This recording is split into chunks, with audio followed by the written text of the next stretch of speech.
That's wild. Speaking of Mike, Speaking of that's me. mics. Oh, you are Mike. I'm doing the I intro don't today. call you. No, I'm doing the intro. Okay, so No, wait a second. wait, who's doing the intro? I'm doing the outro? intro today, and So then I'm you're doing the doing. outro. Yeah, yeah, yeah. Oh shit! Yeah, I know. How crazy is that? Crazy. Episode 2, and we're already shaking We're things already up. shaking things up. Speaking of that. Hey, folks, what's going on? This is Coasting the Mediaverse. My name is Brian. My name is Michael. And guys, welcome in. If you haven't checked out our first episode, we should have put it out at the same time as this one. We talked about film, talked about movies, talked about, the cinema. This one is going to be about Television, but also really what is television? What makes it so special? Why do we like it more or less or differently than film or anything else? But yeah, let's get right into it real quick. Just Michael, how you doing right now? Yeah. So actually, if you're listening to this and you just listened to our last episode or not, you might notice I wasn't really giving 100%. It's not because I don't care. I was sick and I really wanted to put that episode out for y'all. But I realized after listening to it, like, dang, I didn't have all my energy I'd like to. And guess what? Today, baby, I'm back. Oh my God, we're so back. We're getting all of me, and that's okay because movies are very personal for us. So if you want to hear personal movie talk, go listen to that last episode. But today, let's do television. Let's We're just get doing right TV. into it. I like TV a lot, actually. Yeah? And while preparing for this episode, I kind of realized there are moments in my life I like TV more than movies. And that's fair. I mean, I feel like TV is more general audience acceptable. Like, I feel like, because everyone could just turn on the TV, watch anything, and like, that's what's fun about, episodic things in general. You can just tune into whatever you're feeling like. Yeah. Movies are a commitment. You're going to sit down for, at minimum, 90 minutes or at max, like 3 hours. Like, And see, that's the funny thing I was talking to my brother about. It's like, you say that, but that's so untrue. Because I can't tell you how many people I've talked to, they're like, oh, I don't want to watch that movie. It's like an hour and 30 to 2 hours. I don't have that time. And they binge watch The Office for the 50th time back to back. And they're sitting on episodes. And that's fun. That's great. I love it. I do it myself. But it's just for some reason, TV is more palatable. It's more easy for us to get our brain to wrap around it, where a movie, it feels so structured. Yeah. Which is kind of the difference between Have you heard about the guy that made his girlfriend watch the Back to the Future trilogy, but he edited it and split it up into 3 episodes per movie, and he told her it was a mini series? Because she's one of those people that's like, I hate movies. Exactly. So he was like, I really want you to watch this, and she just never did. Yeah. So he edited it so that it would end after like a certain arc, and it would literally say like, play next episode, and then they did it. They watched the entire trilogy in one day, and then at the end he told her, and she was like, why would you lie to me like that? Yeah. He's like, it worked. And it got you to watch it. And she watched it where she wouldn't watch it before. Because it's more Kind of palatable. what? It's for some reason you hear TV and you get comfortable. You get Yeah. like where I was talking about movies, I get comfy. Television, I'm like in my blankets, cuddled up, happy. Yeah. Right? Like you just feel very like calm and relaxed. And for me, even television, when I've had some down points in my life, or even when I was younger and just didn't really want to spend time with people, TV was just there, right? It was like something you can feel like you have a sense of more growth with these characters. You kind of you feel like a fly on the wall with movies. In TV, you feel like you are those characters. Your main characters. This is your cast. This is your ensemble. Which is why when things happen in TV, especially if you've been sitting with them for a long time, it affects you more. Yeah, that's actually what I was about to say. You are spending so long with these characters, and it's because you're watching a series and you watch a season maybe while it's coming out, and then you have to wait over a year or two, or if it Netflix, like, Stranger Things, you're waiting like 2-3 years before you even get more of this content. Yeah. So you rewatch it, or you watch videos of people talking about it, or you talk about it with your friends, and you're spending so much time in this world. Yeah. It impacts you more than a movie does in that sense. It really does. And I mean, there's also times where like you catch up to a show that you miss past like when it was streaming out every day, right? Or like I liked a lot of TV when I was watching it at the time with family or friends, where you had to wait every week to watch it, right? So you're like you said, water cooler talk, you're really excited about it, something you bring to friends, family, office, etc. But there's also the reverse of that when you're catching up to a TV show that's already been filmed or out and aired for a long time, but you're catching up to it, right? Yeah.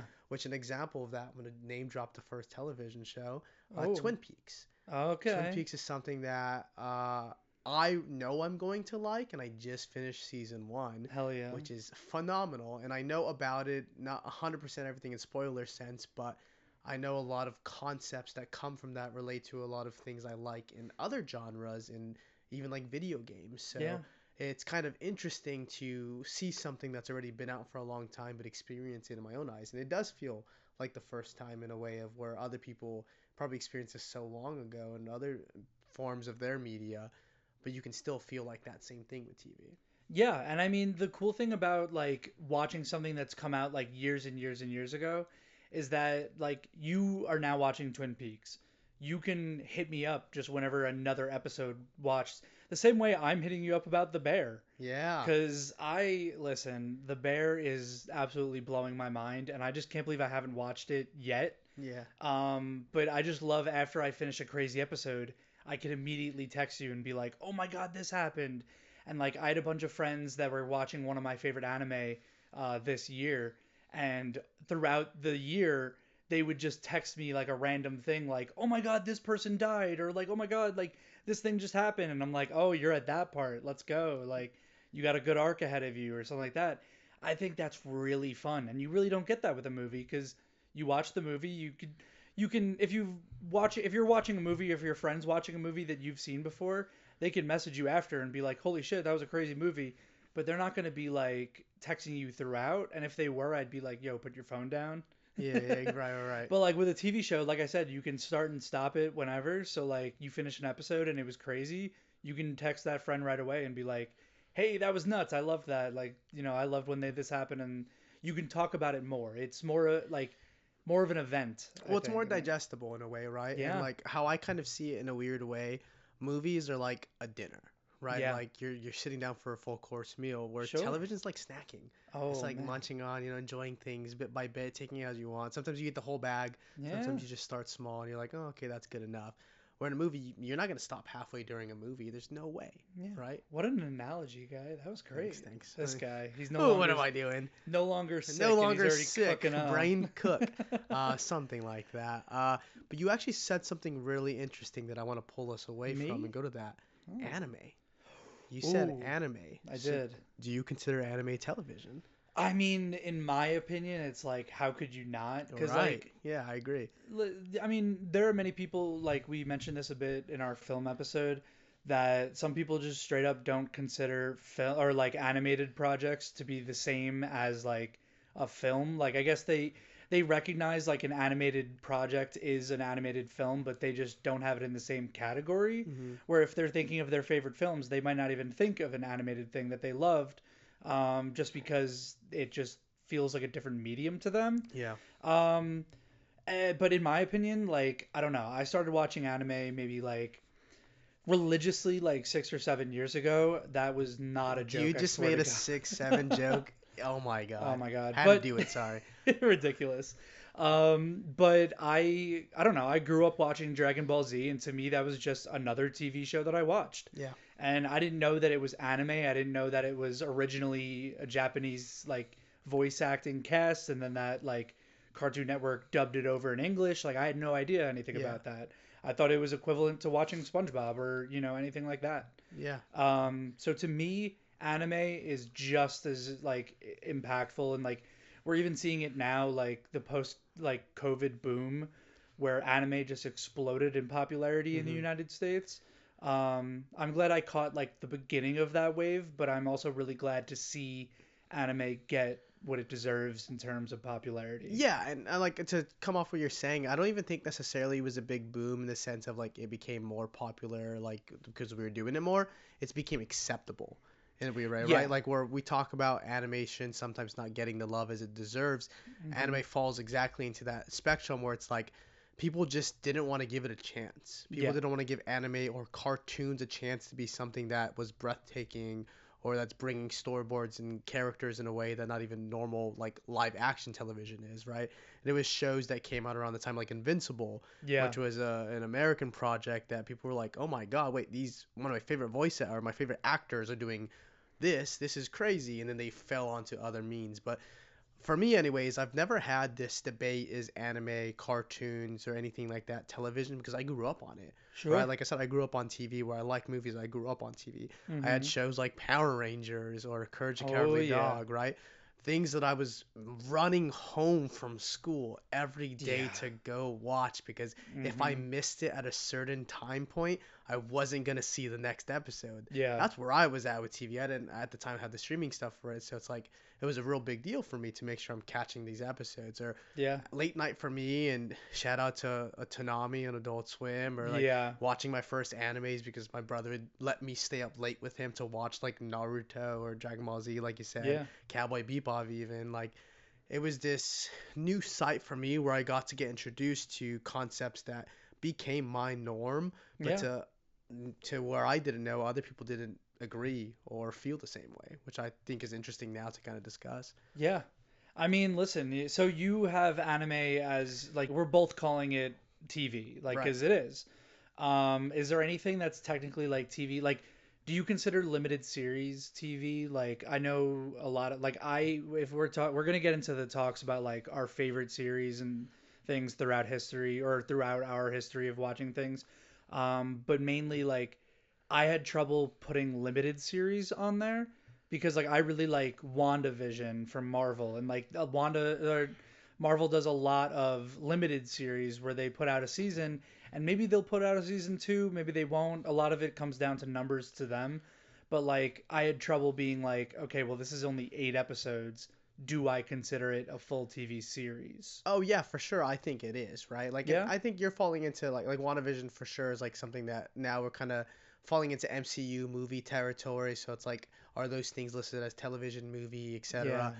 Even Daredevil before it was acquired by the Sure. MCU, at that point that was just television, right? Even though it was streaming. And when you get into the TV shows that came out just for an app, it's technically a TV show. Yeah, I agree.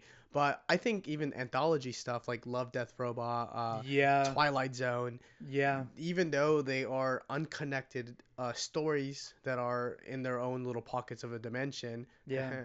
I think that is television, right? Yeah. We can even talk about things like a reality TV show Yeah. or like cooking competitions or Sure. things like that. That's also television. We got talk show hosts, we have SNL, right? So I think one of the great things about television is it's kind of an amoeba, right? It's kind of Yeah. like shaped different in Yeah. forms of media, but at the end of the day, it does boil down to television, where movies can be more concrete, more structured. That's fair.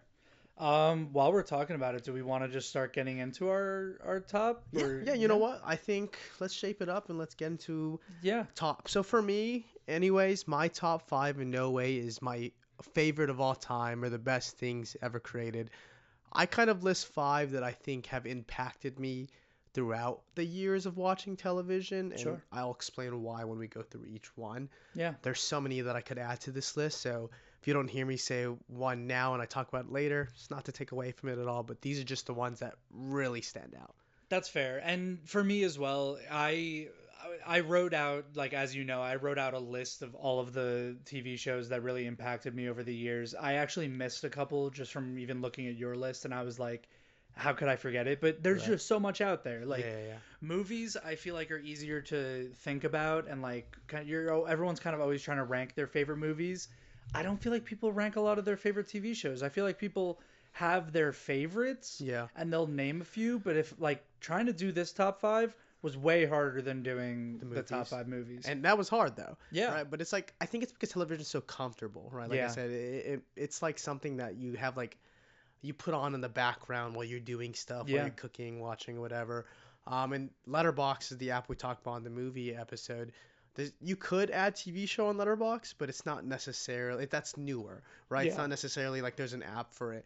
And why I like TV goes back to a concept I love with is water cooler talk, which I Sure. always talk about because it's something that you like bring to someone. You're like, hey, did you catch this last episode or whatever? Yeah. And that's more of how you spark the conversation Yeah. versus going on an app reviewer or like whatever you bring. For sure. I loved at our job like it's just very easy to like chat with the people and you find a show that you connect with and you can talk about so much more. Like we said with a movie there is 90 minutes to 2 hours of like content you can talk Hmm. about But there are some TV series that have gone on for multiple years, Hmm. and you can talk about the different seasons. You can talk about the different episodes. Yeah. And what's also great about TV that like we nobody really like you don't really think about is that years change, writers change, the actors change, like things like strikes happen, COVID happens, and like that shapes a lot of it. Like to give Yeah. an example, like one of the best episodes of The Office, people say, is The Dinner Party. The Dinner Party was sparked because it was the first written episode after the writers' strike back in 2007 or 8. So Wow. like they were all of those writers and actors were just sitting on like, oh, what are we going to do when we get back? And then they were just coming up with the craziest ideas. Hmm. And so when they got back in that writers room for the first week, they just knew that they had like all these explosive ideas. And they say that's one of their favorite episodes to write. It's one of their favorite episodes to act in. Some of the bloopers in that episode are just absolutely nuts because they were just having such a fun time and like Yeah. and I think that's something that like movies don't have because you're filming over the course of like a year or like a couple weeks and months. But you know, some TV shows, it's most of like an actor's career. Yeah. Yeah, Yeah. and once you're watching a movie, like again, when they're recording it, it could take different lengths, obviously, but when you wrap, you wrap. Yeah. TV's constantly going. Like two things I want to mention before we get to the list. The first thing is like kind of like you mentioned COVID. There's so many shows that had a modern timeline, which kind of meant you're following with whatever year we're in. Yeah. So when COVID happened, they had to add that time event into Yep. the TV show somehow. A, because obviously they're trying to wear the masks and Sure. be, protective of each other as actors and stuff, but also you kind of have to, right? Which dates you in a way. Yeah. And there's a lot of different things that have happened in now time events past COVID that's like pre or post or whatever that they kind of have to implement because it's too big not to. Yeah. As well as what I lastly want to touch on before we get to the five is TV is just a lot more easier for people to give genres a try where movies they never would, Yeah. right? Kind of like you're talking about Back to the Future, or let's just talk about one of the biggest TV shows at this point right now, which was Stranger Things. Yeah. You mean to tell me we're looking at some of the most important nerd concepts for me that I feel like other people wouldn't really want to give those chances Yeah. to like even like the craziest of these creatures that fall into kind of horror in a way, Yeah, which for a lot sure. of people like the coworkers I've had throughout years that I'd be like, there's no way they'd ever watch Stranger Things. They either feel like they have to because everyone else is talking about it and they Yeah. don't want to be left out of the conversation, Yeah. or they take a look at something that everyone's talking about and they find themselves interested in something they maybe wouldn't have gave that chance. Yeah. But it is a part of that influence of other people are watching it, so I have to. Yeah. And that to me is a wild part of television. Yeah, and that's actually a really good point because I feel like movies, like a really great movie that comes out in a year, can have a big impact on the zeitgeist, but a great TV show controls the zeitgeist. Like Hmm. people, like everybody from like my parents to my coworkers talk about Stranger Things. Right. I remember when COVID first happened, Squid Games really blew up to the Right. point where everybody I knew was watching or talking about it.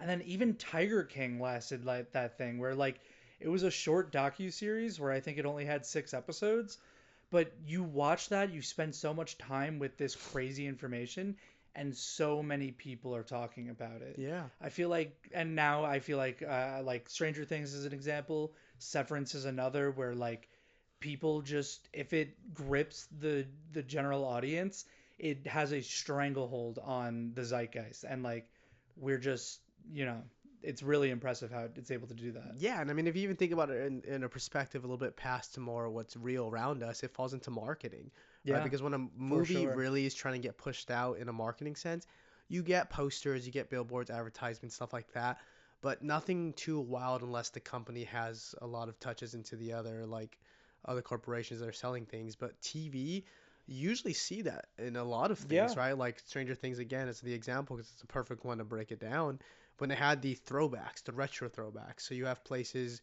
having retro food, retro packaging. Like I had a Gatorade in a glass bottle for the first time in a long time because they stopped doing that. Yeah. Or the retro Oreo packages, and even other companies who didn't necessarily connect themselves to Stranger Things, like Taco Bell had a retro wave. but they didn't advertise it was for Stranger Things, but they knew people were looking for retro, For sure. right? And it's like TV even goes past that, right? Yeah.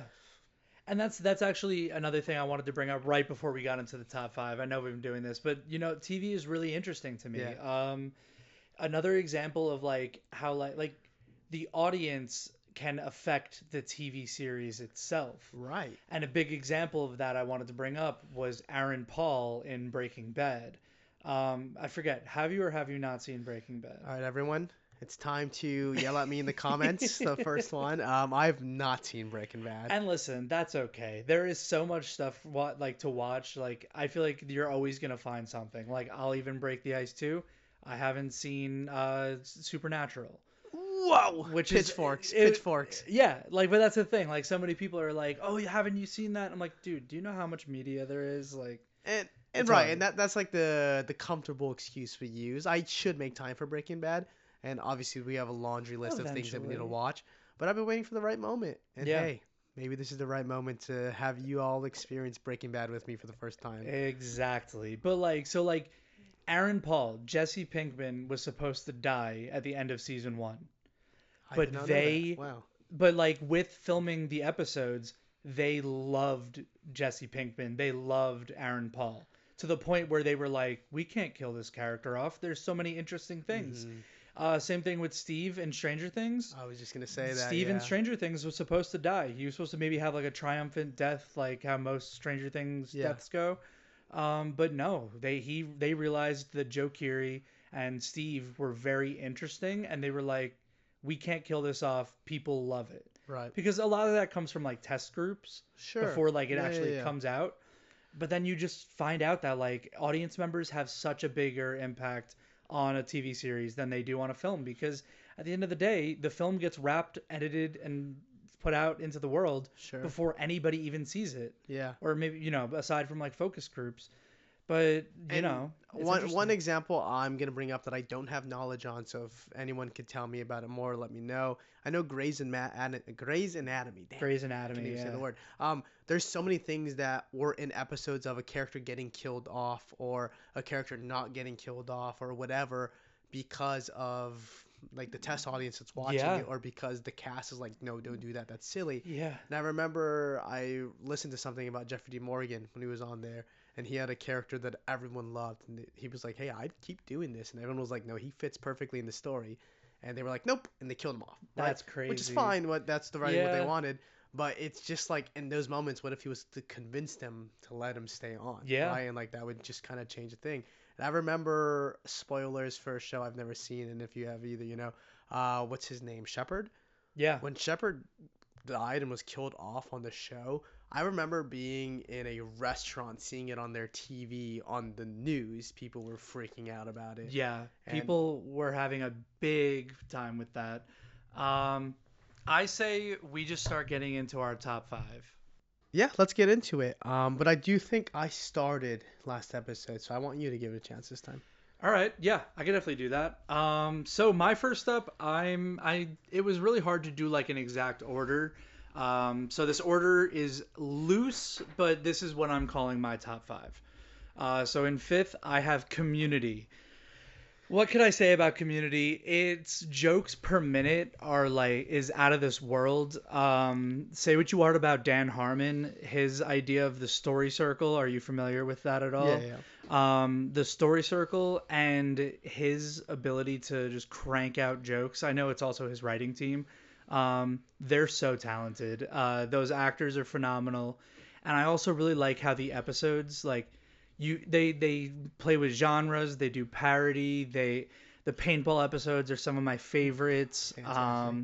Seasons 1, 2, and 3 are really astounding media, and it would be higher up on my list, but unfortunately season 4 is a bit rough. Season 5 they kind of come back, and that goes into our conversation with TV because Dan Harmon wasn't around for season 4. And then some of the main writers the main directors, Joe and Anthony Russo, left to go do the Marvel movies during season 4. So things like those changes happen and characters come and go. But something that I'll actually get into real quick is that I am also, avidly trying to be a TV writer. I have my own pilots. I have different things I work on. I want to do westerns and sci-fi things and sitcoms. So my top five is actually going to be very focused around the writing, just because that is what I'm interested in most when it comes to TV. Or that's when I made the top five. I realized that that's the why I kind of centered these things around it without even realizing. Which is genius because as someone who also likes writing, that would be the smart thing to do. But no, mine's is more said just what I enjoy. But hey, But that's that's the difference of fair. the list. But let's get back into Community. Yeah, what I do you like agree. about Community? I really like Community. I mean, I have to say it one time for my brain itch. Try an orbit in the morning. Troy and Abed in the morning. I love a lot of those characters because of the silliness, because of the real, right? Like Yeah. you get a lot of like normal things, and if anyone went to community college, obviously these are things Shout that you can out. connect to. Shout out, flunk out, Hey. but it's things that like you do see on a campus, maybe not all the things, but like there's stuff that could patably happen or are shown to happen, but like these characters are going with it. And like you said, there's so many references, homages, bits that they're doing, things they bring back. The Yeah. D&D episode, even with the one Mm-hmm. canceled, Oh, which tough. Do you want to talk about that? I mean, what could I say about that? The episode that you can only find on Amazon that you can't find on Hulu or any of other streaming service. Incredibly offensive. I see why they got rid of it Absolutely. for two big reasons in the episode that are like two separate things. The thing that Chang does Yes, is the yes. clear thing that I think why That's it's why it's erased. immediately shown as But erased. also the theme of the episode, like the start of it, like going with Neil, I Yeah, understand why yeah, that's. I think the double whammy of those. I think if they were in two separate episodes, maybe they can get away with it. But right. because of the two things that are happening in this episode, I think it's just like the networks were like, yeah, get it out of here. Which is interesting because there are other shows that show very offensive things and Yeah, like things like Family Guy, South Park, stuff like that. But yeah, again, we won't get into that. But no, I think Community does a well job about letting each character who is a protagonist have their own scenes, have their yeah. own growth, right? You see some Mm-hmm. of these characters eventually leave, Yeah, right? And I didn't see the movie. I know I gotta watch the movie. I know the is movie. it not a Community movie? Did I make No, this up in not my yet. sleep? No, the thing is, they've been trying to do the community movie for years. The Oh. problem is, one, scheduling, and two, Donald Glover is now so expensive. And he said he'd be interested, Yeah. but it's more about timing now because they're all successful He's actors. also Like so busy. I mean, they everyone's so busy, but everyone's so busy. Like Allison Brie, Jillian Jacobs, Yvette Nicole Brown, like they're not gonna bring back Chevy Chase, which which, good. yes, yeah. But like Joel McHale, like literally every single person on that show is so good, and they cost way more now. Yeah. It would Uh, be a fun project at this point I that they think would if have to they made commit it, it to. would be my favorite movie of the year, even if it Yeah. wasn't good. Yeah. Just because I love those characters, I love the wackiness they get into. But anyways, with that, yeah, Community's great. Yeah, Let's get but into your top like I five. was saying, just to touch off on that, I just really like what they do with the characters. Like, I think Yeah, one of the best episodes for me is the one where Abed's recording documentary. sure. And Which it's one? he does multiple, He right? does The one multiple that's ones. Which? he's recording about his parents.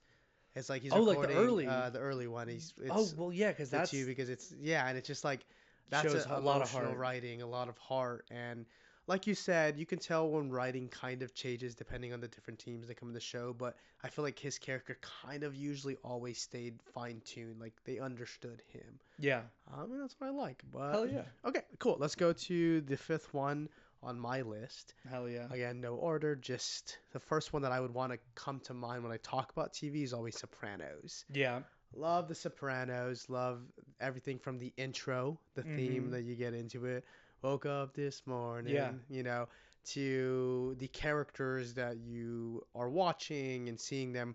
This one, especially, you're seeing them go from a growth period of age where you get to see characters Yeah. like AJ, who at the time is the Yeah. young son, get all the way to his An late adult, to yeah. adult mid 20s. And there's so much attention to detail and so much emotion and the writing of each characters where again you have a big cast but somehow everyone has their importance to it, right? You have a Yeah. lot of side characters, a lot of bits here and there, but mostly everyone is involved. involved Yeah. in some kind of way. And I'm not even joking. Like, I am from, Long Island. I am from Italian American capital of the world. I had a job where for 2 years I worked in a fine dining Italian establishment. When I tell you that people act exactly like they do on The Sopranos, like I know a couple people who verbatim act like Paulie. Oh, Like exactly, like Paulie. how they speak and Yeah, how their mannerisms. Sure, everything's exaggerated also when it comes to the violence and like I don't know about like the criminal underworld of that. sure. But when it comes to like how they speak and the I'm gonna step away from the mic real quick for the oh like things like that. Yeah, Like yeah. I see that all the time when I'm home and then especially when I worked at that job. I love that. It's so real to real life and it's such a fun thing. And yeah, growing up on Long Island, how could I not have seen that? It's such a great series. And I never experienced it watching it live, nor did I grow up with people that sound exactly like that, right? But to me, it was easy for me to fall in love with the premise, the show, and then feel a part of this family, whether I had the same values or not, right? Yeah. And I think it really stands out to how, again, everyone, no matter what, can fall into enjoying this concept. And there's even, like we said, real life involves television. I remember an article I read about James Gandolfini when he got a call from a mystery ominous number, which is someone from the mafia that was Yeah. like, hey, just so you know, yeah, you got it pretty right. We like what you're doing. It's okay. What did they say? They said you're doing well, but no boss would be wearing shorts. Oh yeah, no boss would be wearing shorts or something. Yeah. Like when we caught dead Which doing is that. so funny. And it's so funny. And then I don't know if you ever wore shorts again.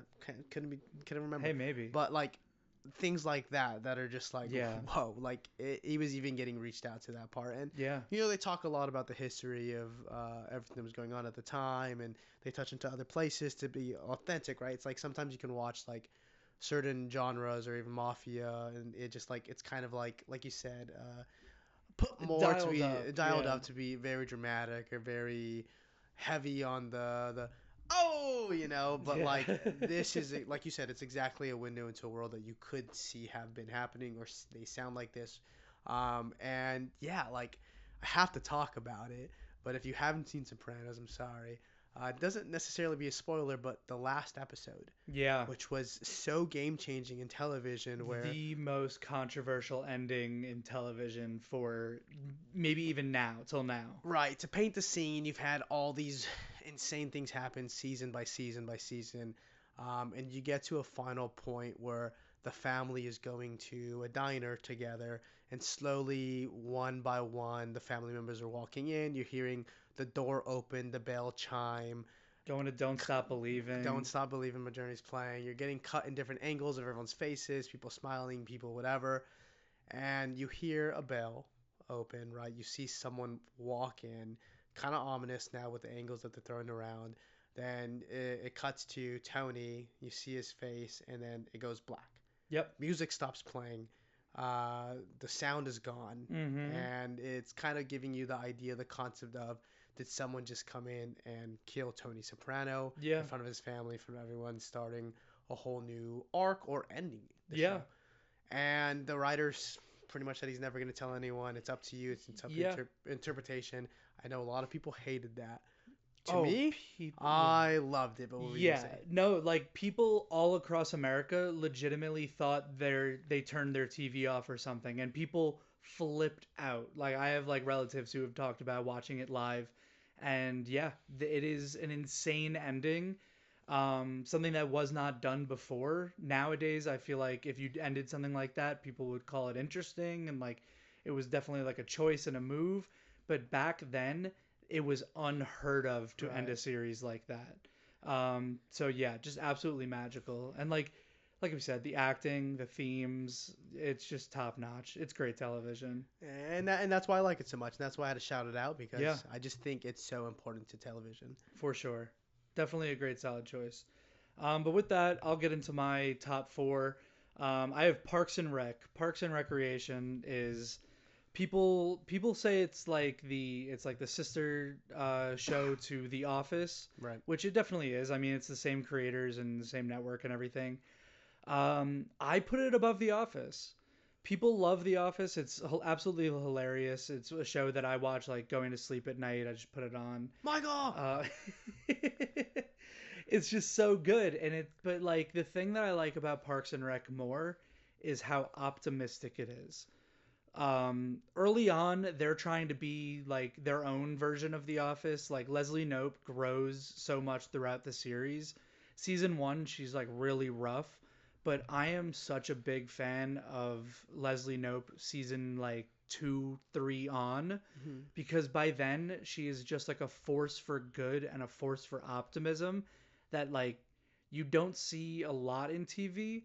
And like I don't have Apple TV, so I don't know. I haven't seen Ted Lasso, but I've Ooh, heard yeah. whenever I tell people like, "Hey, I love Parks and Rec because I love Leslie Knope and I love how optimistic she is." Everyone goes, "Oh, you need to watch Ted Lasso," and I go, "I will. I eventually." Hey Brian, can I tell you something? What's up? You don't watch Ted Lasso. I believe it. Listen, when it's not on Apple TV, something about I won't get into the Yeah, monopoly of it all, sure, sure, but sure, sure. But back to yeah, she's one of the most optimistic characters I've yeah, ever and then seen. just the rounding of the cast, like everyone is just top notch. Like it's where Chris Pratt really broke out to be an A-list star, and rightfully so. Andy Dwyer is one of the funniest characters in all of TV. So yeah, I absolutely love Parks and Rec. And yeah, and I think again, like what you're nailing back to going into Community and Parks and Rec, these are again characters that stay authentic and true to them, Mm-hmm. but also the TV is building the world around itself. And you're kind of seeing these timelines slowly get together. And why I like Parks and Rec as well is optimism. Yeah. I mean, growing up, Leslie was kind of like how I used to sound, and I think a lot of times very happy, very want to do good characters can be a little too much or kind of looking like SpongeBob. Yeah. But I think Leslie is a true perception of someone who cares so much and wants everyone to succeed while also learning how they can do that for themselves. For And she sure. struggles with that a lot through the seasons, and she finally starts to understand it more and more. And that, to me, was something I could connect with, right? Yeah.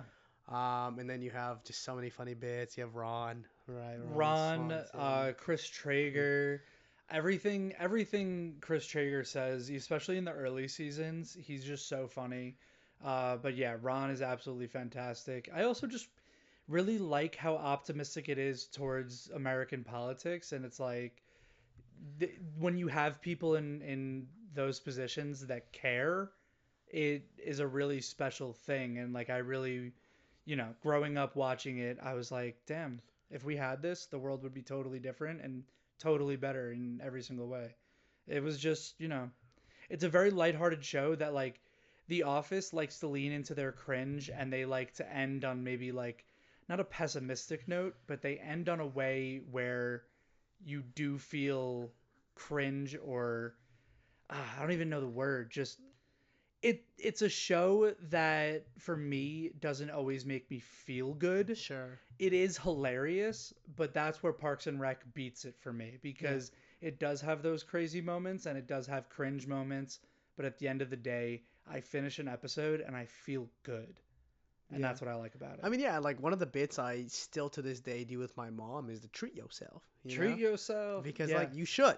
You Yeah. absolutely should. And the whole episode about that is showing why you should, and then at the end, dude gets a Batman suit. Like Yeah. that's so me for real. Ben, yeah. Oh my God. That's the thing. It's also just it also like Community, the star-studded cast absolutely just launched so many careers, and yeah, I'm grateful for it. I mean, yeah, and what Adam Scott when he comes onto that show, he's like, I don't know if Step Brothers was before or after, but either way, like Adam Scott just proves that he is so important to any project he's on. yeah, and he came on. I remember like it was one of those things where people were like, it's kind of hard in a TV show to add a new character Yeah. and for people to like them Yeah. because it's either you're forcing a character into the mix or they're just not going to connect like the other cast because we've had them for a while.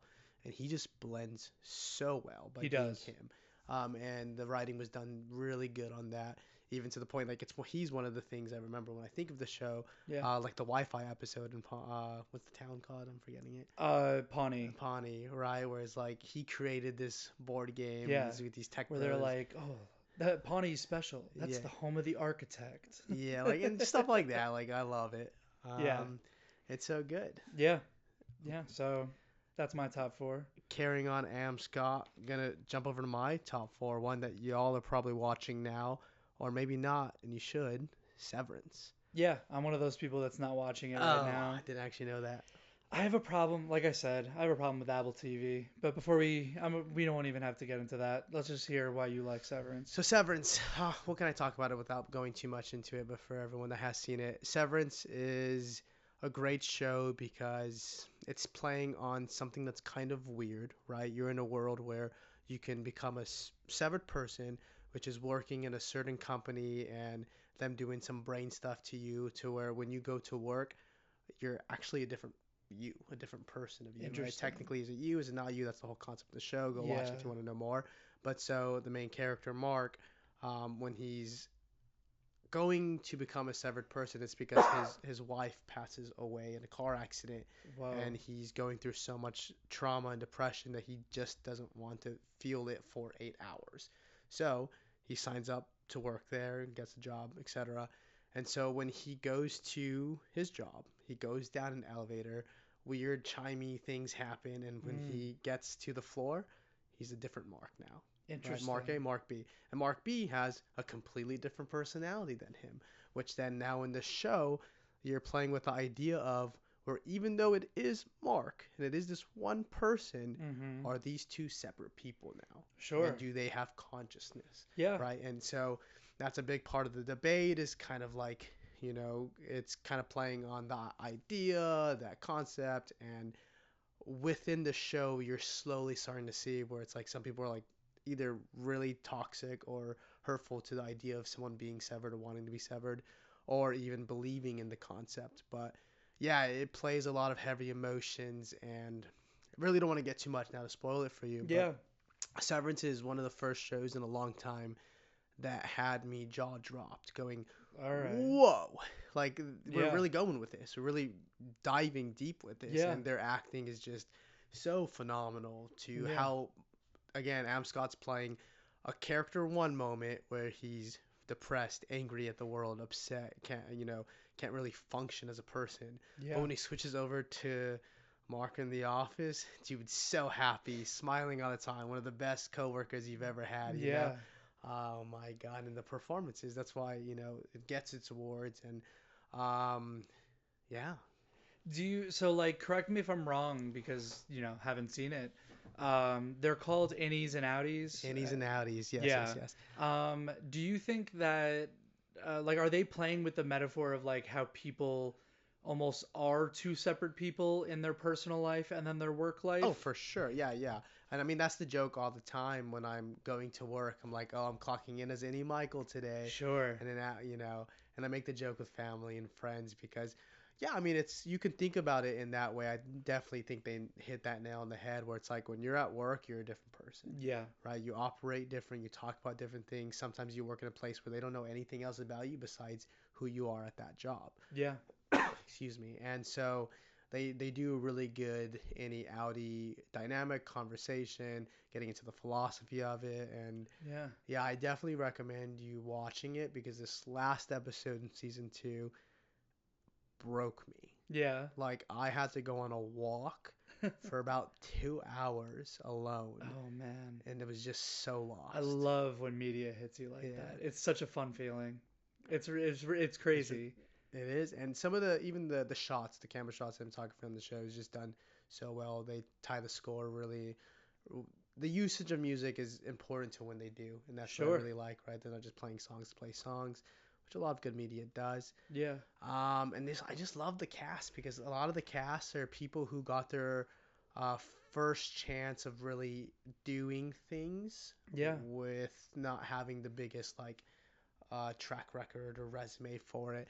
And I'm forgetting names because I'm horrible with Yeah. names. So apologies to you wonderful actors that I just can't name your names. It's not you, it's everyone. Yeah. I don't even know my friend's name. What's your name?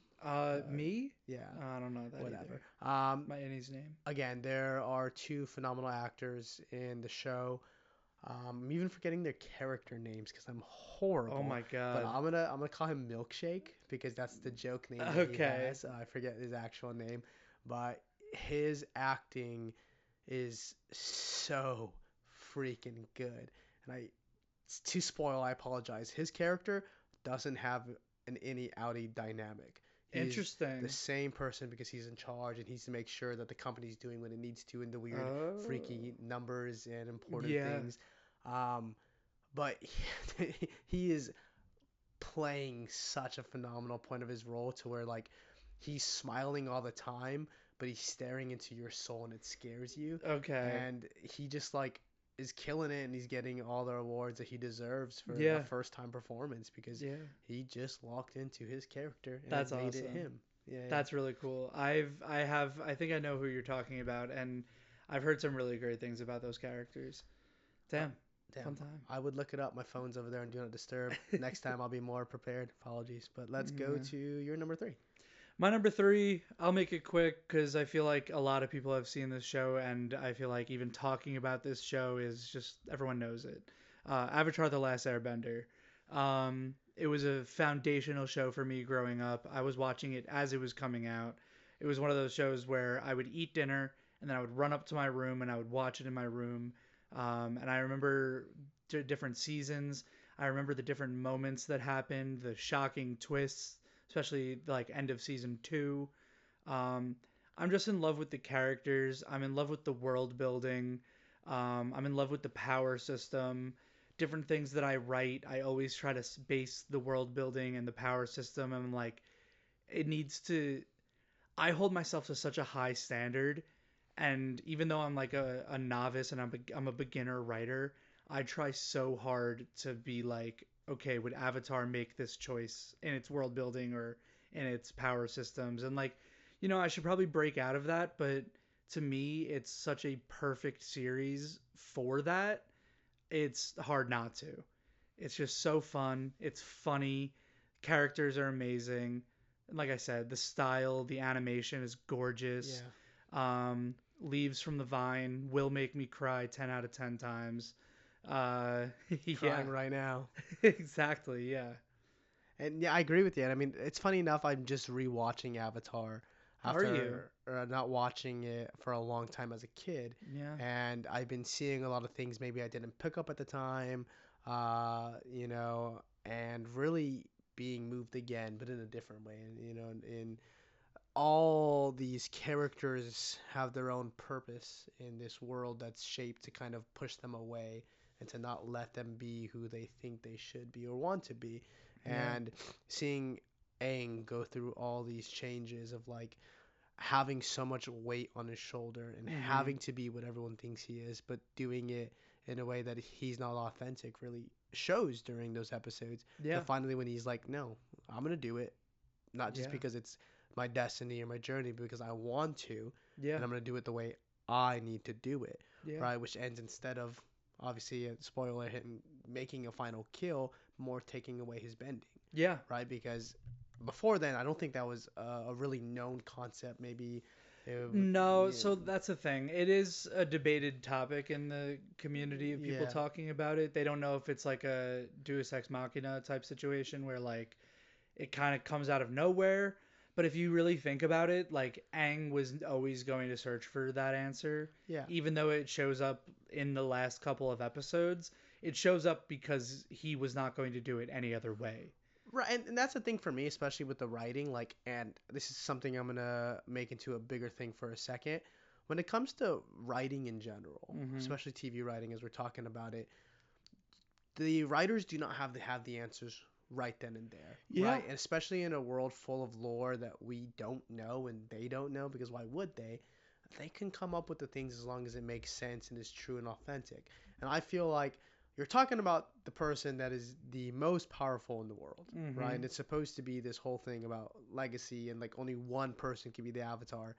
Then yeah, there's a gazillion things we don't know about what the avatar can do, and they don't even know it, right? 'Cause they're learning the bending as they are trying to become that avatar. Yeah. So I don't think that him gaining that ability is a bad thing or something that was just thrown like in the mix, because it makes sense that Aang is trying to find the most passive, peaceful way to end this war. Yeah. So of course he's going to connect to that through a long journey. It's not like he Yeah. learns it the same day.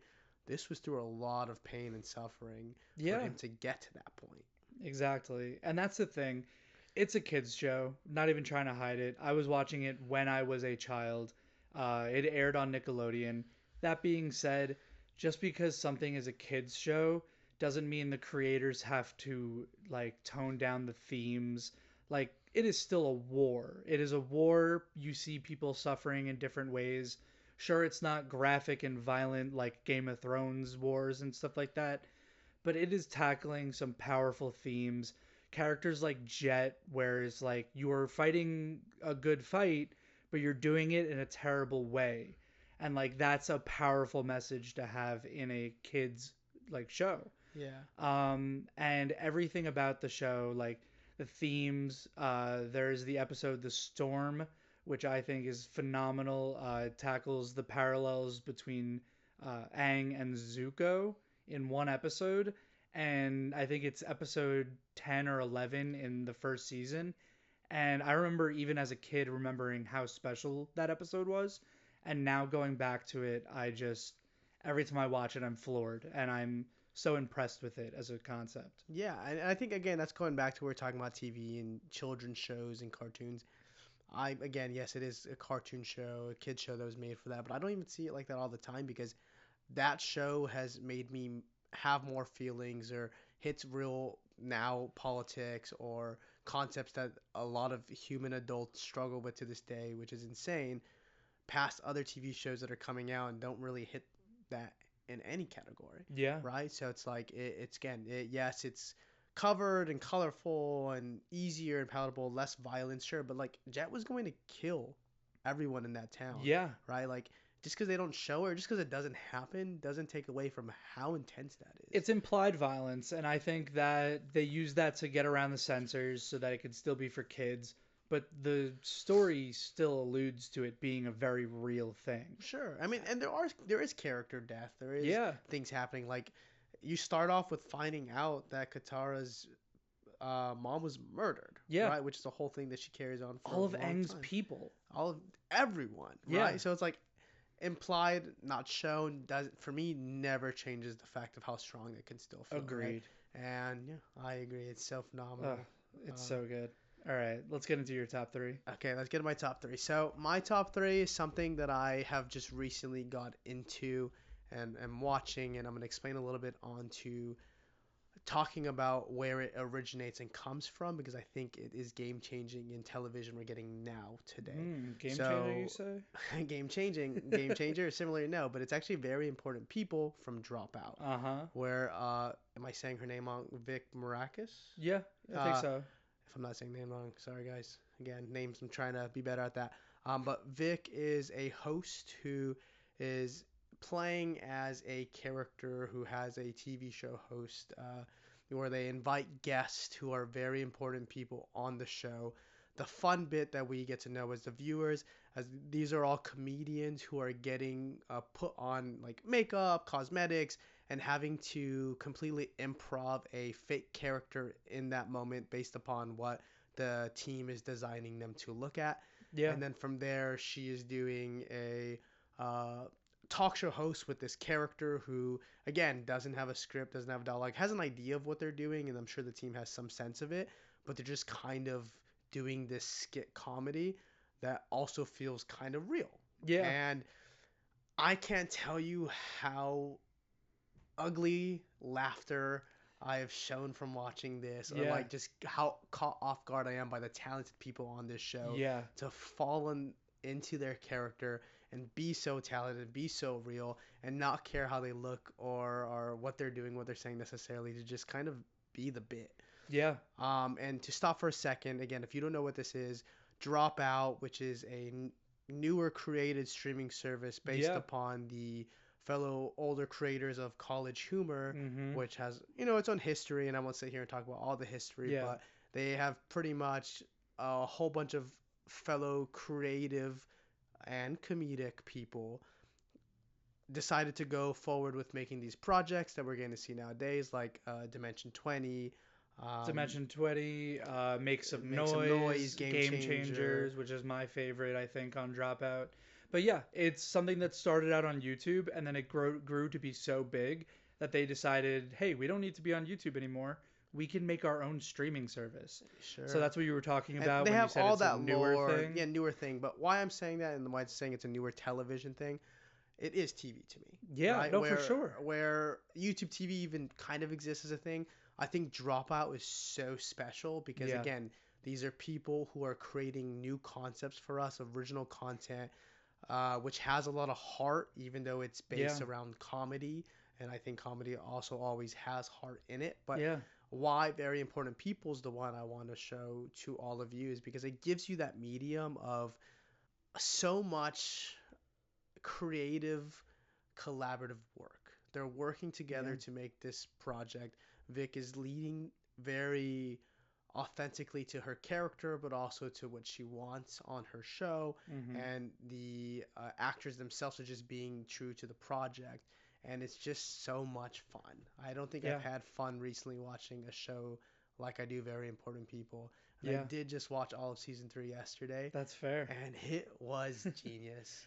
And like to touch on like them creating their own streaming service, it's really special because all of the other streaming services, Netflix, Hulu, Disney Plus, they're all owned by mega corporations where at the end of the day, the media that we see is controlled by executives that only really care about the numbers.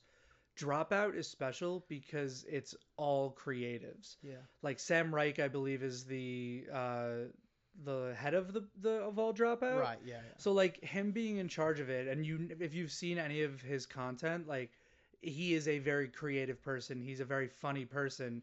So having him at the head of the programming, he allows other creatives to grow and he allows them to show themselves and he allows the things to become wacky. Like some episodes of Game Changer are absolutely insane and bonkers because they're given that freedom.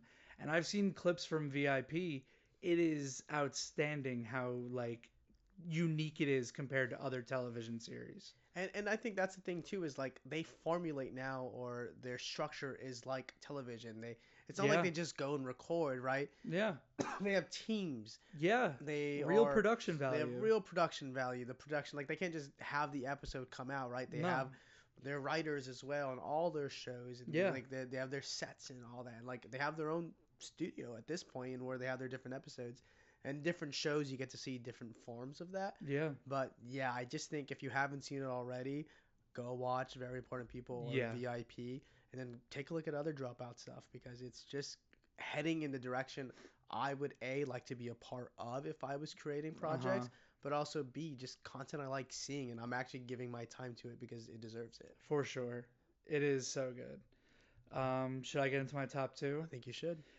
All right, we talked a little bit about comedy, we talked a little bit about kids shows. I'm going to get into the opposite of all that, and I'm going to say Better Call Saul is in my top two, not Breaking Bad. Better Call Saul is the technical prequel, but more the sequel to Breaking Bad. And I say that because if anybody doesn't know, it tells the story of Saul from Breaking Bad, but his life before Breaking Bad started.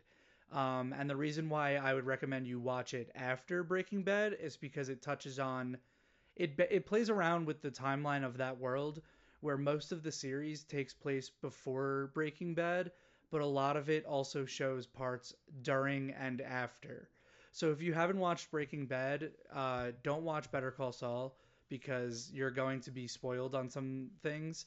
But that being said, Breaking Bad is known as one of the best episodes, the best series of television ever. Everyone in the general audience, it's like probably one of their favorites. The reason why Better Call Saul beats it for me is because it has those tense moments. It has beautiful cinematography. It has fantastic characters, brilliant arcs. Um, but in my opinion, it does everything just a little bit better.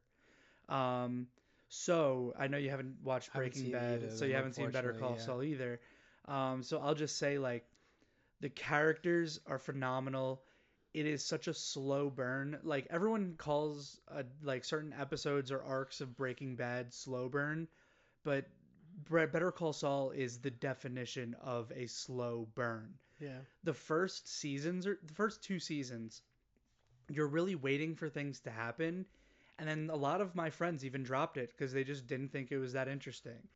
Me personally, I can watch a 5 minute video or a 5 minute scene of the most minute, small thing happening. And I find it so interesting because a lot of it is like a person setting up something that will happen later. And I find that so interesting because the visuals and the cinematography that they use is absolutely beautiful.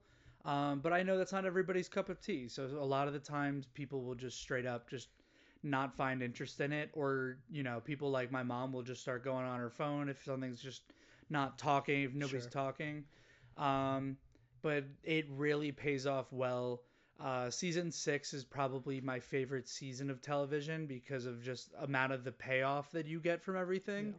Yeah. And then not to mention the character Lalo that they introduce into this universe is one of the most insane characters in television, not from like an insanity point of like, oh, it's wild, just the impact this one character has on the series is monumental, and it's just so special to me. And when thinking about like impactful TV and things that like I think are perfect, like you had The Sopranos in there. For me, it's Better Call Saul.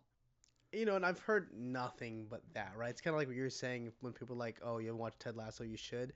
No, and I tell people I haven't seen Breaking Bad or Better Call Saul, it's like they want to kill me on the spot because they know how wonderful it is and how much they know I'm going to enjoy it. Yeah, And I really need to make the time for it because when I hear Breaking Bad, I hear all that stuff, but Better Call Saul, I think everyone's on that same page, like of how even though it's a connective to the Breaking Bad story, it is its own thing, yeah, right? And it really lets every character pass that shine again in their own for way. sure. Kind of how we're talking about on like a TV show, you have a lot of protagonists who are doing their own thing.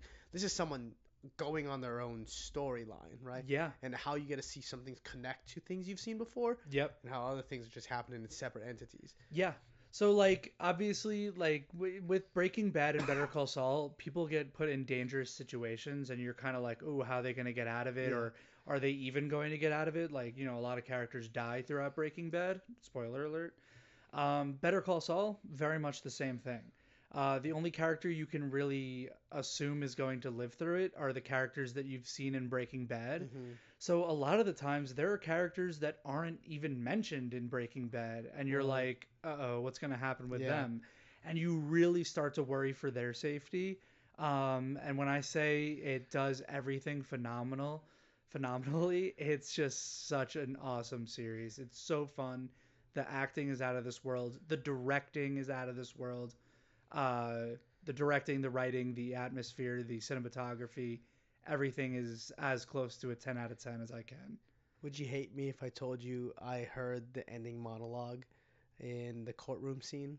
How? How? I saw What? I saw a clip on it and I watched it. Bro watched it on TikTok. What? And You just spoiled the ending to an but amazing that for series. not seeing only knowing what I know from what people tell me, that Mm, performance gave me chills from someone who is just a viewer, for right? sure. Yeah. Because like and the decision on making that was like for him to do that. Yeah. Whoa.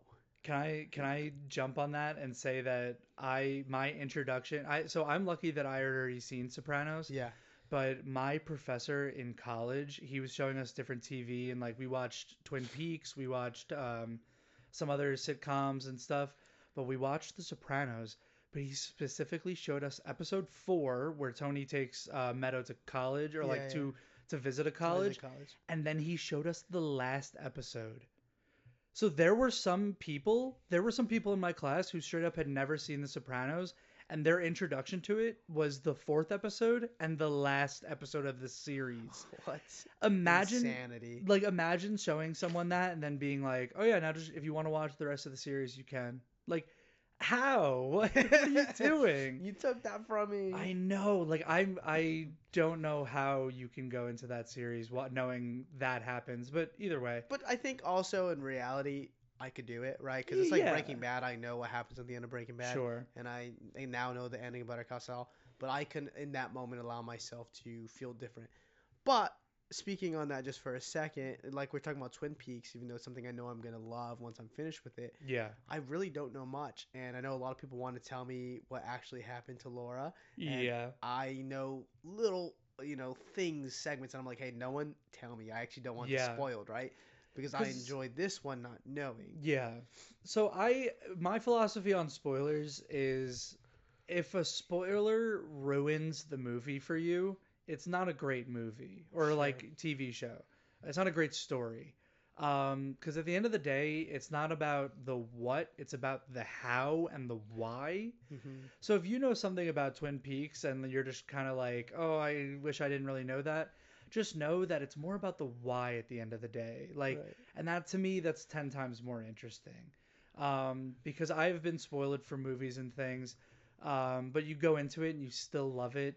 Granted, you maybe wanted that shock factor, but Sure. even with the shock factor removed, if something's well written, it's going to show. It's going to be there. Yeah, and I'm not saying shock factor isn't important. I imagine it's, again, when you Yeah, get it, it's awesome. I yeah, know the feeling when it's a first time kind of shock feeling. yeah, But also, it's like you said, the getting there, and like I imagine Better Call Saul is exactly that, right? yeah, It's that constant ride of anxiety of we're getting there. yeah. Exactly. And so like you said that you saw the last monologue from the person and like yeah, that's a lot, but it's also more about how they got there and then also the other supporting characters that you did not see in that. Right. What did their journey lead to, you know? Which is And why, again, big deal, but context is key, a hundred and I need percent. that context, Yeah. and that moment can hit, and I'll imagine how it's gonna feel once I'm there. Yeah. We'll see. Well, listen, enough about Better Call Saul. You got to watch it. I will. And on that note, let me tell you one that I know you haven't watched, Oh, and oh this no. is, yeah, number two for me, The Yeah. Walking Dead. The Walking Dead. I lied to you a little bit. You watched The Walking Dead? I watched up to maybe the middle of The Governor. Oh, so you've seen good amounts Yeah, of The Walking Dead. Whoa, yeah. I'm actually, this is this. So just to And I off know key a for a bunch of second, spoilers from Zeitgeist. wild because I always tease Brian and about not watching horror or watching scary things, but like in reality, Brian's actually consumed a lot of it, and it's like The Walking Dead and Twin Peaks. I'm surprised that you've seen these things, by the way, that when we talk about stuff, but Yeah. maybe I'm just not asking you the right questions, and that's on me. Maybe you're just assuming. Maybe you just see me and you're just like, yeah, that guy likes stale bread. Yeah, sounds about right. I do think he eats stale bread. Bro thought I was gonna have Bluey and SpongeBob in my top 5. And listen, Bluey's in my top 6, Hey, but SpongeBob's great. yeah, SpongeBob's Classic awesome, SpongeBob, bro. yeah. Yeah. I tried doing the laugh in my head and it didn't work out. Dude, We're not doing it. I Sorry. would cut that so hard. But yeah, Moly. talk about The Walking The Dead. Walking Dead. Okay, so The Walking Dead. Why it's on my list? Besides me just loving the concept, I love zombie apocalypse stuff. Uh-huh. Like I love horror, but like I just like those ideas of an apocalypse world where you get these different characters who are trying to not just make it but survive, right? Yeah. They're trying to live in a world where the way of our support system doesn't operate anymore, right? Yeah.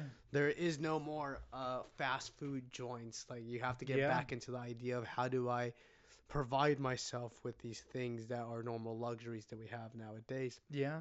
And The Walking Dead for me was a show that I watched with my family every week. We were waiting for that episode. And then what happened when we finished The Walking Dead? We watched The Talking Dead, which Oh was yeah. the connective talk show host talking I about like the those. episode. And then we got to all feel it together and we talk about what we liked and what was wild. Sometimes they'll bring on the actor of like something big that Something big that happened. happened, or if you see an actor there, it's probably because the actor was killed off in the show or whatever. Yeah. And they always have like in memory of, and then they have like the zombies that were killed in the scenes, Yeah. and then side characters and main characters, and usually main characters like big. And we're all feeling this, right? We're all connected to it. And so Walking Dead at the time it came out was huge for me because I was really obsessed with zombies. Like I Mhm. mentioned before, even shout out nerd like creative talk. I Magic the Gathering. I was just getting into Yeah. my brother. I had a whole zombie mono black deck, and so it's just like zombies were my fascination, reading Yeah. the books and stuff. And so I got to see a new world of zombies, though, past just these undead creatures, but Yeah. like how human these characters were, Yeah. and how the scarier thing in the zombie apocalypse was not even the zombies every single time. It was the opposing humans And who wanted to take. Who and were, that's the most interesting part that I'm so glad that you brought up because yeah, the zombies or the walkers are a plot device. They're Right. not the antagonists. exactly. Everything that boils down to in the series is the people are the things that you have to be afraid of, Right. and also the things that are holding you together. And also the biggest concept, we are the Walking Dead, because spoiler, when you find out Uh-huh. everyone's infected in this Yeah. world. Like once you die, if you weren't killed in the head, or I think there's a specific term for it, but it's like your brain basically being, because your Yeah. brain, the heads were cut off and the zombies were still alive. So it was like whatever that was. Yeah. When you die, you come back as a walker, Yeah. and that was crazy because it's like the title, but also the connection. Yeah. And something I like to talk about in regard to the TV show is the connection to the comic book, right? Because this Yeah. originated from the comic book. Shout out Robert Kirkman. Shout out Robert. And the TV show, which is for any adaptation, whether it's Hmm. movie or TV, but specifically for this one, something that Robert said he really appreciated was the opportunity to make adjustments to stories or writing that he had done that he regretted or wished was different. Yeah. One of the biggest one was around the governor scene. I'm not sure if you know this from the comic book, but during that scene where Rick and the governor are talking inside of that little cabin outhouse, Uh-huh. and he goes to chop off Rick's hand, and he doesn't. Yeah. In the comic, he did. Oh, Which, okay. which meant Rick only had one hand for the rest of the story. Rick was in existence. Which makes that character, you have to write around all of those different Every things. time when they're climbing, when they're carrying a shotgun, when they're Yeah. whatever. And he explained basically in better words that it was very limiting for the protagonist of the character, Yeah. because he wanted Rick to do things in a way that now he had to write around, which he still did it, Yeah. but it was different. Yeah. And maybe that creates other good storytelling in future things, but this one specifically, he felt like he wanted to change, and he advised that, and they followed him. So Yeah. things like that, or it's really cool because you're reading it and now you're getting a little differences from comics and movies, or etc. But also, one of the big things I have to talk about is the moment that made everyone stop watching The Walking Dead. And I know what you're Right. talking about, even Where if I didn't get to it. if you got to a certain point in The Walking Dead, and you were there when Negan was introduced, which was played by Jeffrey Dean Morgan. which Uh-huh. phenomenal at it. Played it so well in the way that made a lot of people, a lot of America, stop watching it when Yeah. they killed off, spoilers, Glenn.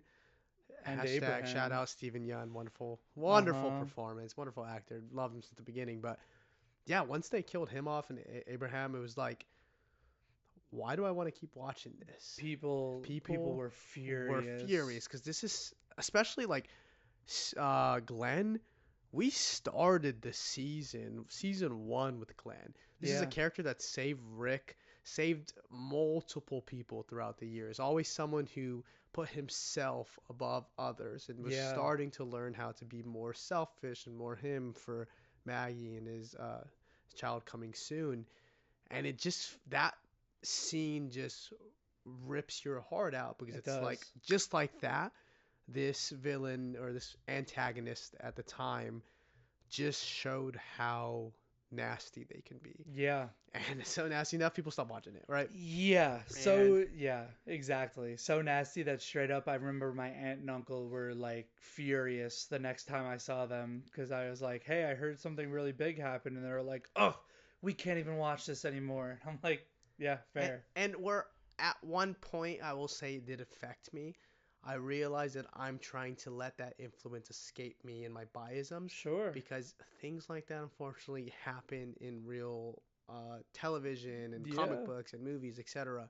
And you can't just turn something off because you don't like when something happened. Yeah. I'm starting to realize where a lot of people, even like, for example, Stranger Things, where a lot of critique and criticism, rightfully so, but I want to be a person who can finish something first and then give my critiques and For then give my sure. concepts. But also, again, that's a long show. It's not like a movie. You can't just keep watching a season if you don't like it anymore.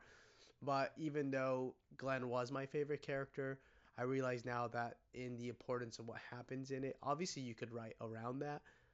Yeah. But it's supposed to do what it's supposed to do, and it worked. It right? achieves. You're trying. They want you to fear Negan immediately and Yeah. hate him, And you and do. boy does it work. And you know what? I know I need to catch up, but I know it's continued on to new TV shows, like we said, spin-offs, and Norman Reedus had his own TV show. Yeah.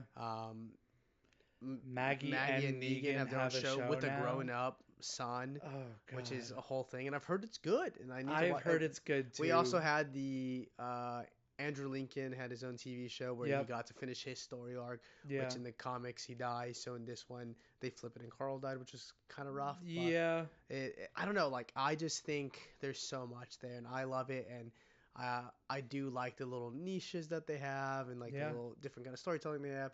And even like in season one, when you get the first scene, I think it's the end of the first episode where Space Junk is playing.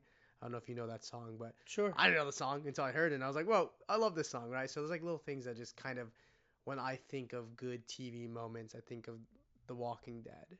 For sure. It had such a cultural impact on TV for a long, long, long time.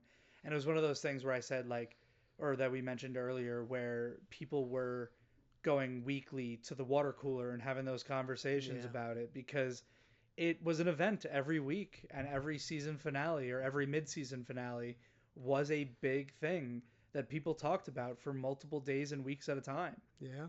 It just holds on to society longer than any movie of The Walking Dead could. I mean, and that's the point, right? It's like you're just, again, you're falling through, like you said earlier, some of these actors play these characters for a very long time, Yeah. right? Like you see them grow up, you see them age, facial hair, etc. Yeah. It's because that's how invested you are. As invested they are, you are. Exactly. And that's why, and I feel like The Walking Dead, again, you just fit so well into that kind of world where it's like, obviously that's not happening to us and that's not the world we live in, but just imagine you were. Yeah. Right? Ugh, it's a special show. I think it's time for the top of your list. Top of my list. All right. So we talked a little bit earlier about, is anime a count as a TV series? Sure. And my answer is flat out yes. I know yours is as well. My favorite series, I think, of all time. Granted, this was a hard list to put together, and I kind of will flip flop. Maybe even tomorrow, I'm like, But when I thought about my list, My Hero Academia just sat at the top, and I cannot do this list without including My Hero Academia. You watched it? No, of course I have. You know I have. I But know I you knew have. this was coming from you because of how much you care about it and how you talk about it. Yeah. But like, yeah, I agree. In general, anime just is television. No decision needing to or debate, have an argument. Yeah. And I don't have much anime on my list right now.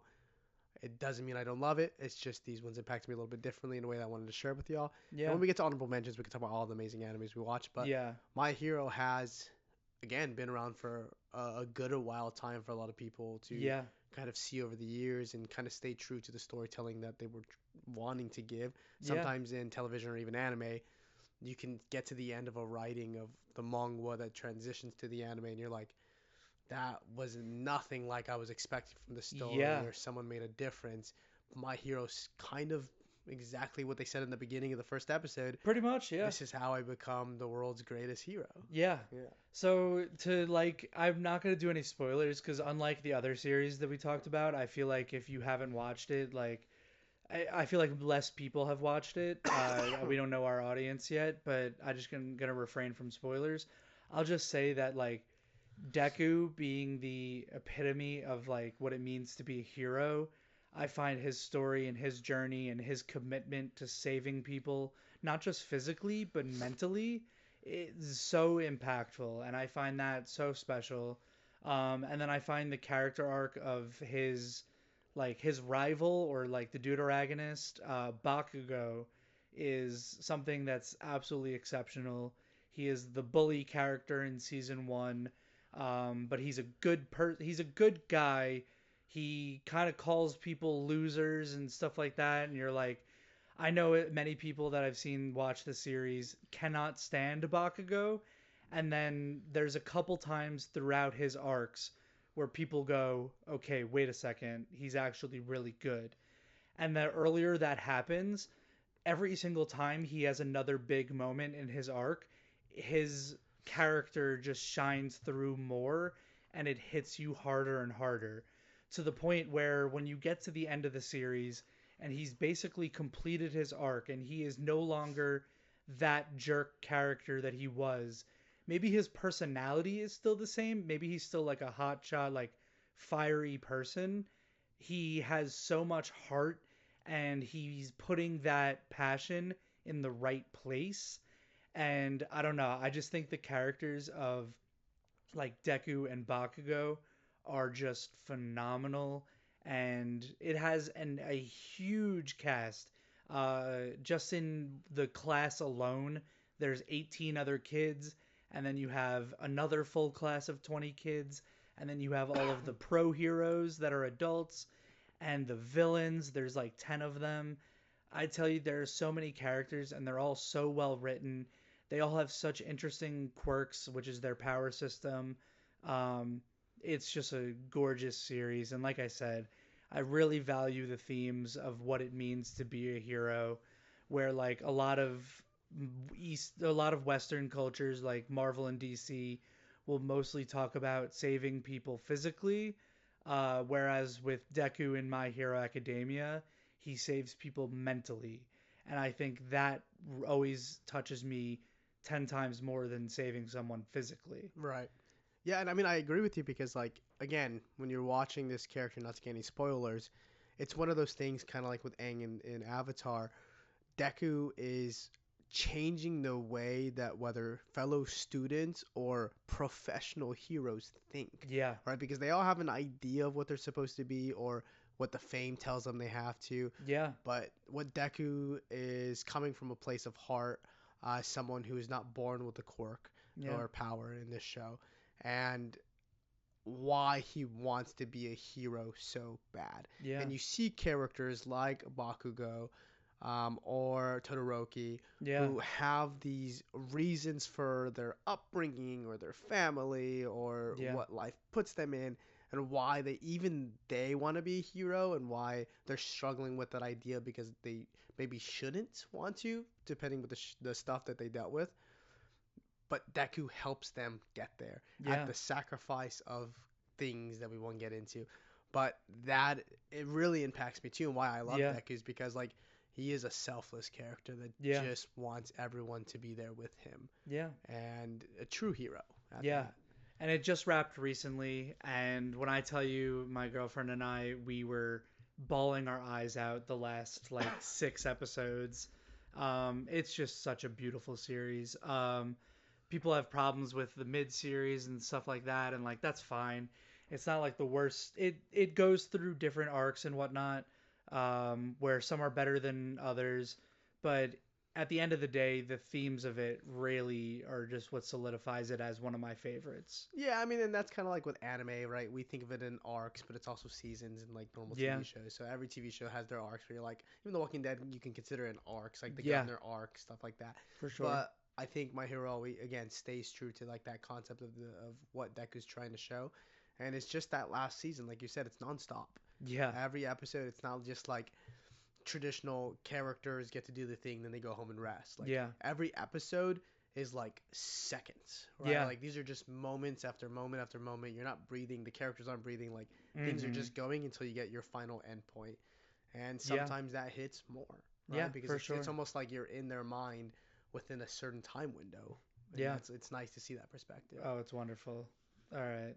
What's Uh, your number one, my dude? get in number one. I'm in a similar boat. So I also have something on here that I was kind of struggling with to decide which of the two, and I'm going to explain. I also have something that's like a superhero project, someone that I grew up watching that I feel like holds a lot of great values and kind of teaches you about human morality, especially with following a rogues gallery, which is the Mm-hmm. hint to Batman. Oh And it yeah. was almost the Batman animated series, Mm-hmm. but after true looking inward, it's not. It's Batman Beyond. Batman Beyond. I love Batman Beyond so much because of what Terry McGinnis shows a little differently than Bruce Wayne does. Yeah. Where obviously, if you know me by now, I love Batman. I love the stories that Batman can tell with his rogues Is it gallery. still your wallpaper? Yeah, Of Batman course it Beyond, Terry is. McGinnis is still my wallpaper at this point, and we're looking at a Batman book right now in my room. But I'm looking at it. the thing is, like, I would love to talk about Batman and why I love the Rogues Gallery and why I love the story of Bruce in a different light and a different time. But Terry McGinnis just kind of hit me at a different point when I was watching it. Sure. And what I feel like, A, it just has really fun, futuristic what ifs if we're in this world where we have like cool technology, but also even the adaptation of some of the Batman Rogues galleries are included Yeah. in there, which is really fun and a new ingenious concept. But you're following the story of a Bruce Wayne who can no longer be Batman, Yeah. and him not looking to find someone to hand the mantle to, no longer doing the whole Robin, a sidekick taking over route. And Terry McGinnis is this new, fresh character who kind of also falls into an incident that happens that shapes him. But the thing where I think Bruce and Terry differ and why I enjoy it so much is Batman or Bruce creates Batman because he feels like he is Batman, right? In his head, Yeah. he is Batman. Bruce is his alter ego.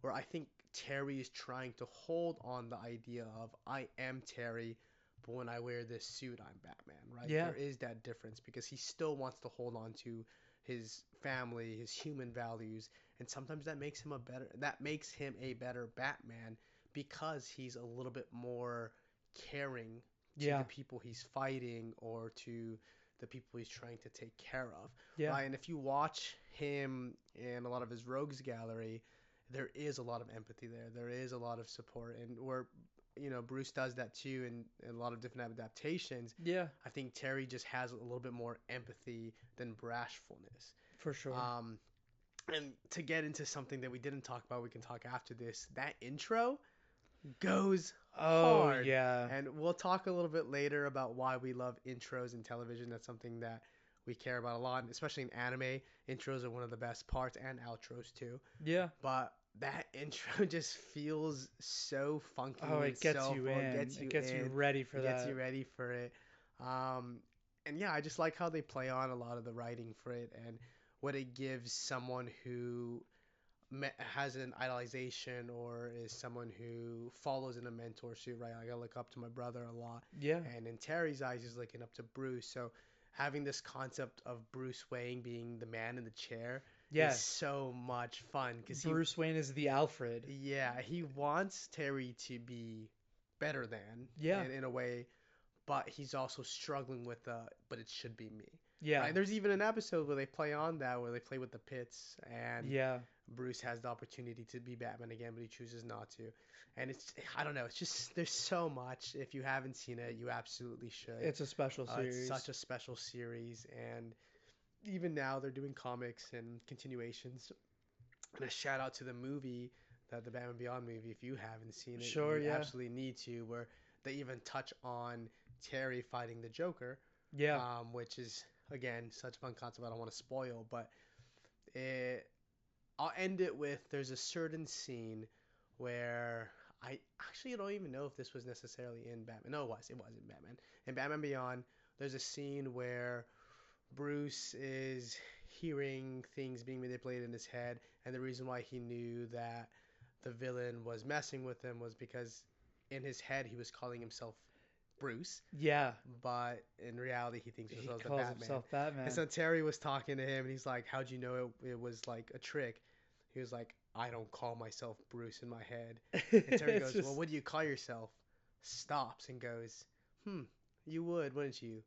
But that's my name now." Oh, the yeah. chills I get every time. I'm like, yeah, fuck yeah, Terry, that is your name, you know? And you Yeah. are Batman. You are showing that. And yeah, I don't know. I just love the punkness that comes with it and like For real. figuring it out and kind of being, he's very silly, he's very goofy. It's kind of like why I like Peter, right? He's using humor and Peter Parker, as I should say, Yeah. using human values and emotions and jokes to kind of hide through the fake confidence you might have or Yeah. through the needing to get back up. For sure. Yeah, I just love that so much.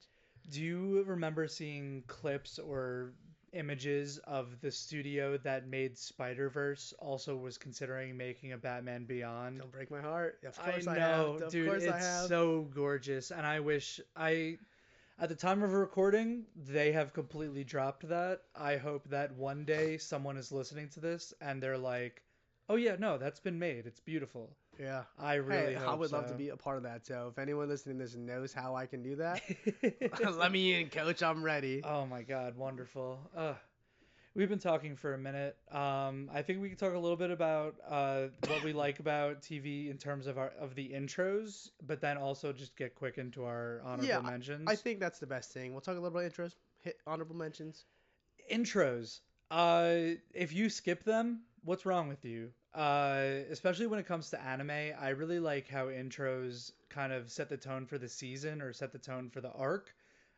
Because whether it's playing something heavy metal or punk rock or maybe even soft on like a series that typically isn't, you go, oh, this is going to be more of an emotional season. And like, I know Attack on Titan does that flawlessly.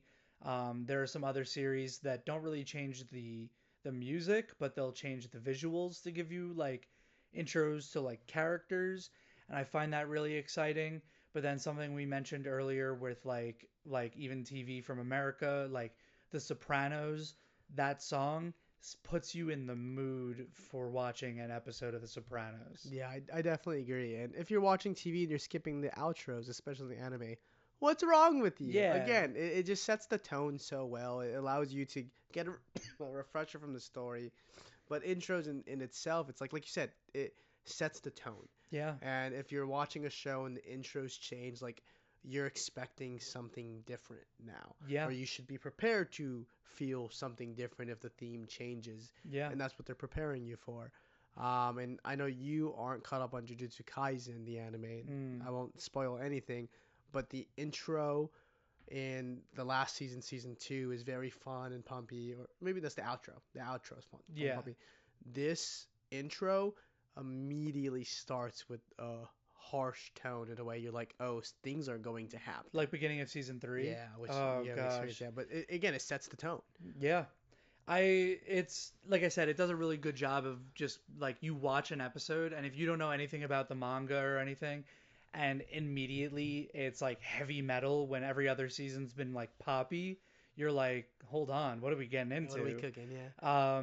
A great example, My Hero Academia, every season does mostly like I'd say rock to pop, but every now and then it just throws in a lighthearted one, and you're like, hey, this is the festival season, and it's like, hey, we're maybe not going to talk about life and death, but it's going to be a fun time. So just stick around and keep watching. And when you watch those intros, it prepares you to have a lighthearted time going into that episode. Yeah.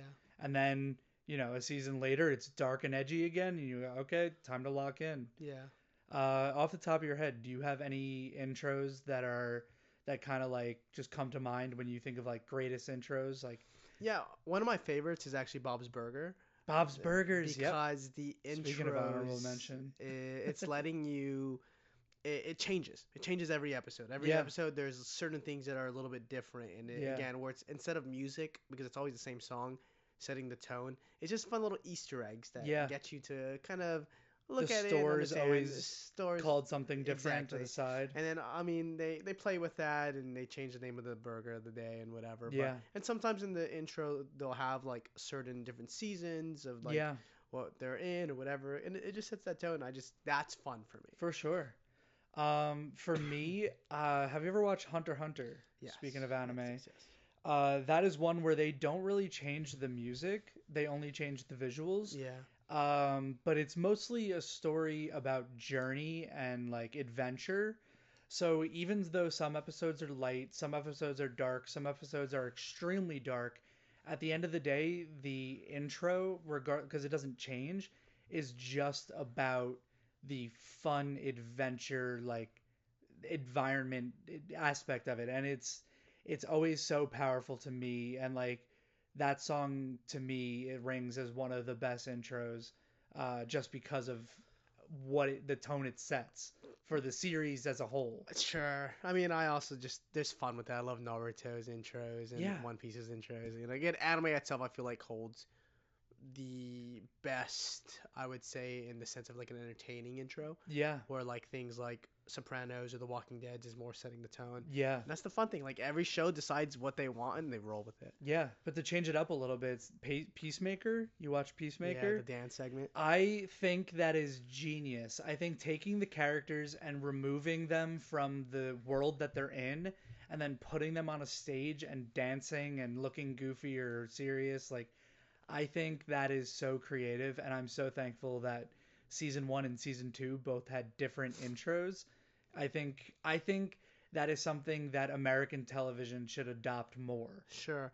And I think where intros are something we can break into more. And I would honestly probably even love to have an episode just dedicated to intros Yeah. because I feel like there's so many really original or ones that stand out. I kind of want to get some honorable mentions out of the way. Yeah, because also, like we said with film, we talked about film for over an hour and a half, and I'm pretty sure this is also hitting around an hour and a half. So we're gonna run through these honorable mentions. I might say a sentence or two why I like some of the things in my honorable mentions.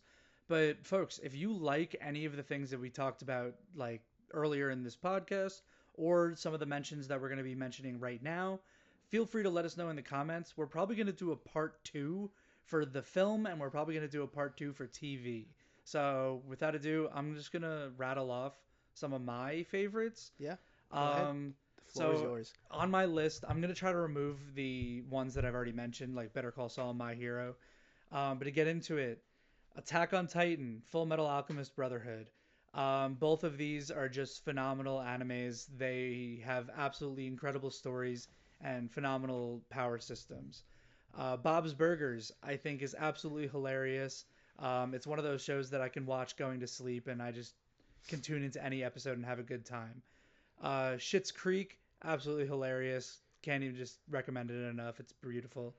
I haven't finished it, but I just finished season 1 of The Bear. I love The Bear so much. I know that once I finish it, it's going to be in my top 5 for sure.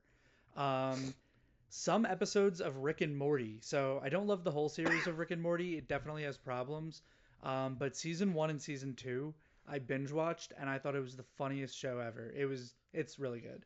Then I also got Twin Peaks, The Fresh Prince of Bel Air. I grew up watching that. It was hilarious and also, incredibly well done. I have WandaVision. I've got Dragon Ball Z Kai specifically for me. Atlanta, Community, I mentioned. Some episodes of Love, Death, and Robots. Ooh, yeah. Because it's an anthology, I don't love all of it. I actually don't like most of it, but some of them act like short films, and they are the best things possible. Like Zima Blue, everyone knows it's phenomenal. Yeah. And then lastly, for like regular TV, I have Friends. I will say that I'm a big Friends defender. I absolutely love it. And then real quick with reality TV, I have Game Changer, Survivor, Jersey Shore, shout out Jersey Shore, RuPaul's Drag Race, and finally SNL. That's what I got for my top 5. To my honorable mentions. If you guys want to hear me talk about more, please let me know what you found interesting or what caught your attention. Let me know. All right, Michael. Okay, I'm gonna do my best to run through them because the last one I mentioned I want to talk a little bit about. So Yeah. I'm just gonna run through it. We'll get there.